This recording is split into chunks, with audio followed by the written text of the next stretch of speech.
Est-ce que vous pouvez nous expliquer quelles sont les 3 caractéristiques principales d'un joueur de futsal? Je vais même en dire 4, puisque si on parle des différentes qualités du futsaleur, d'un point de vue physique, c'est quand même d'être très bien sur les appuis, pour bien prendre toutes les informations sur le terrain et d'avoir une certaine explosivité.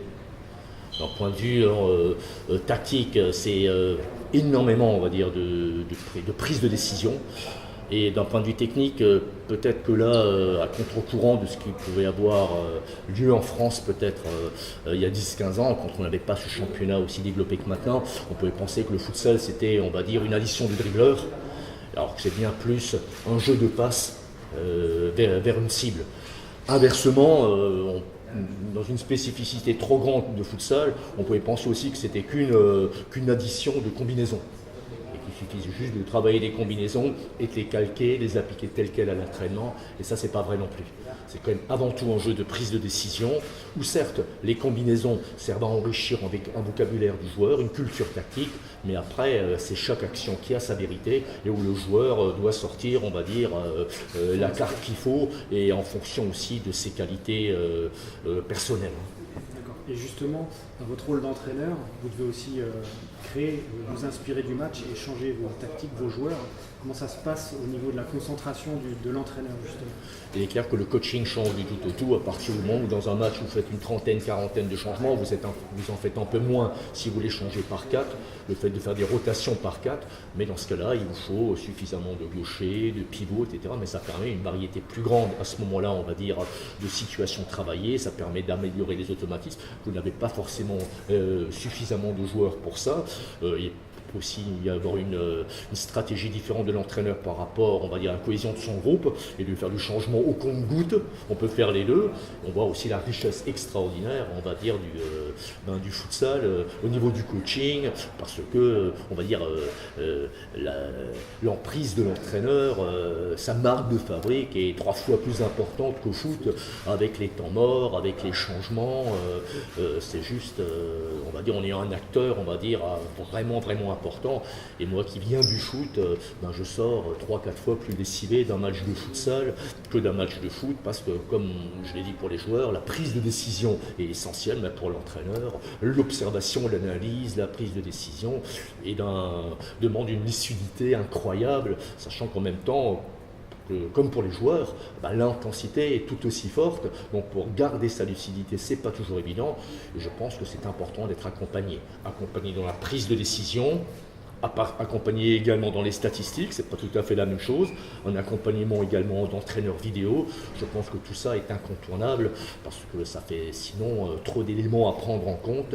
Il est vraiment important de se faire entourer, et je vois que dans les clubs, on va dire, cet accompagnement est en train de se faire, alors qu'il y a quelques années encore, on voyait un entraîneur en multicasquette, tout seul. Et je pense que les progrès en général du futsal en France sont aussi dus à la structuration des clubs au niveau de l'encadrement. On parlait des stats tout à l'heure.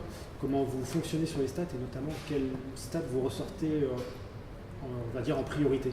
Alors nous avons, j'ai les stats d'un côté qui sont tout le temps les mêmes. Nous avons créé notre propre logiciel. Nous faisons aussi des fois appel à des logiciels différents qu'on essaye de tester. On en est encore à cette phase-là.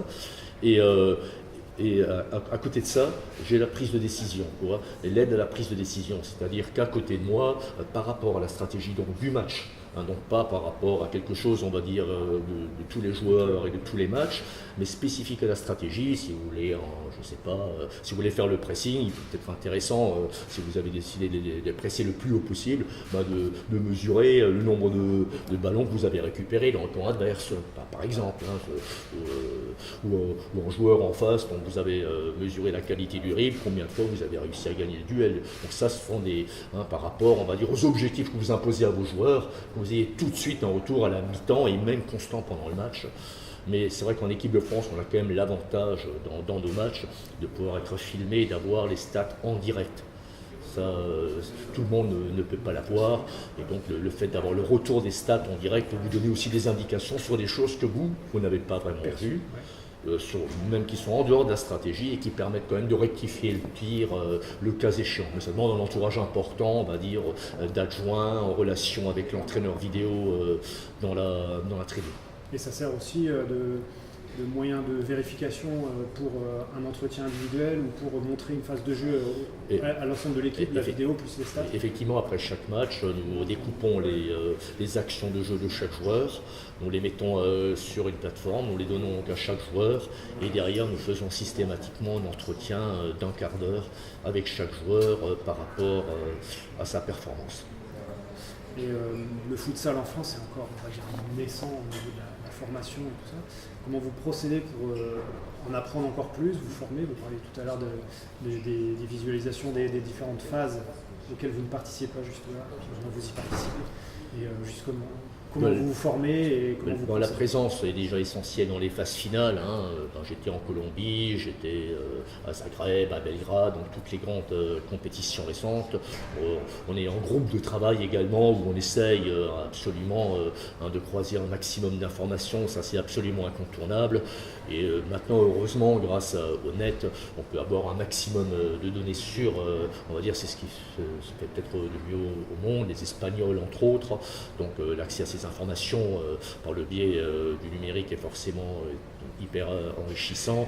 Après, on a également la plateforme actuelle, puisque je suis encore sur un demi-poste de foot à côté du poste de sélectionneur. Le fait d'avoir maintenant tous les matchs de première division sur une plateforme, et je trouve cette année encore une fois un plus pour moi. Après, il y a le côté aussi, le fait que je sois instructeur pour la FIFA. On est des fois regroupés à Madrid et voilà, les pontes mondiales au niveau de la technique nous font partager un petit peu leurs analyses des grandes compétitions.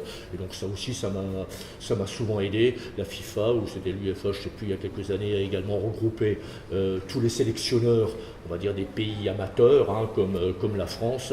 On va dire, je me suis aussi servi de ça, on va dire, pour progresser. Mais voilà, beaucoup d'échanges avec les autres entraîneurs. Beaucoup d'échanges, beaucoup de remises en question. Voilà, c'est pas la peine d'être entraîneur français. Je pense que l'entraîneur espagnol, qui est sûrement au top, je pense, se comporte de la même façon. Je pense que c'est inhérent pour tout coach de tout le temps se remettre en question. À partir du moment où vous êtes coach et que vous croyez détenir une vérité, croyez que vous êtes déjà sur la mauvaise pente. Et quel conseil vous donneriez à un nouveau coach, un jeune coach de futsal ou quelqu'un qui voudrait devenir entraîneur de futsal? De passer ses diplômes. On a un diplôme de futsal base au niveau de la fédération de 32 heures, c'est suffisamment léger, ça donne déjà une première base. Voilà. Après, il y a le futsal performance qui est dispensé ici sur Clairefontaine, qui est sur 2 semaines, qui est plus approfondi. Et puis après, et surtout, mettre à la main à la pâte. À un moment donné, voilà, il y a la théorie et après il y a la pratique. Et donc à un moment donné, il faut aller dans un club pour prendre une équipe, il faut mesurer la richesse et la complexité de l'activité. Et donc il faut s'y mettre, et il faut être en contact avec ceux qui ont un peu d'expérience, il faut être ouvert, il faut échanger, il faut lire, il faut regarder, il faut entrecouper ça. Et puis après, il faut le mélanger à ce qui peut être votre sauce propre.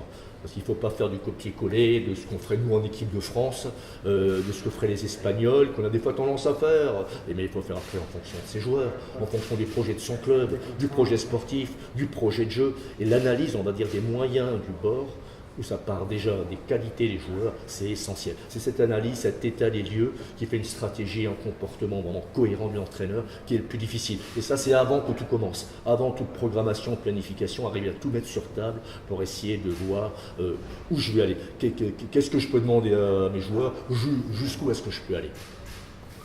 Par rapport à cette gestion de groupe, cette équipe, la compréhension de son équipe, est-ce que le plus dur finalement chez un entraîneur, c'est la gestion humaine?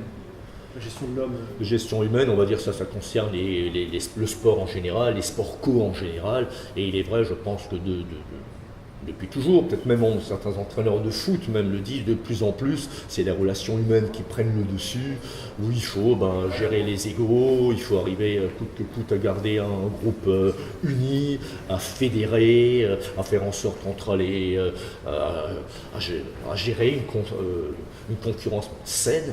mais une concurrence quand même. Juste ce qu'il faut, on va dire de motivation, sans devenir de la violence, mais une saine agressivité après aussi sur le terrain. Voilà, c'est tout ça. C'est clair que c'est un savant mélange de tout ça qui fait la réussite d'un coach. D'accord. Dernière question. On vient de sortir notre plateforme qui s'appelle entraînementdefutsal.com depuis début décembre, qui vise à aider les entraîneurs de futsal en proposant du contenu, que ce soit exercices vidéo, articles de fond. Qu'est-ce que vous pensez de cette initiative dans le paysage du futsal français?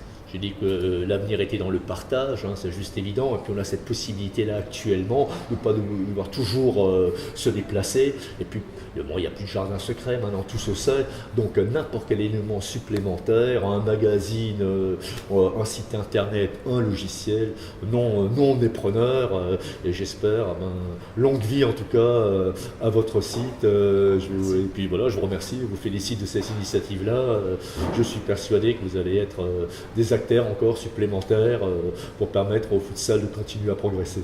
Merci beaucoup. C'est moi.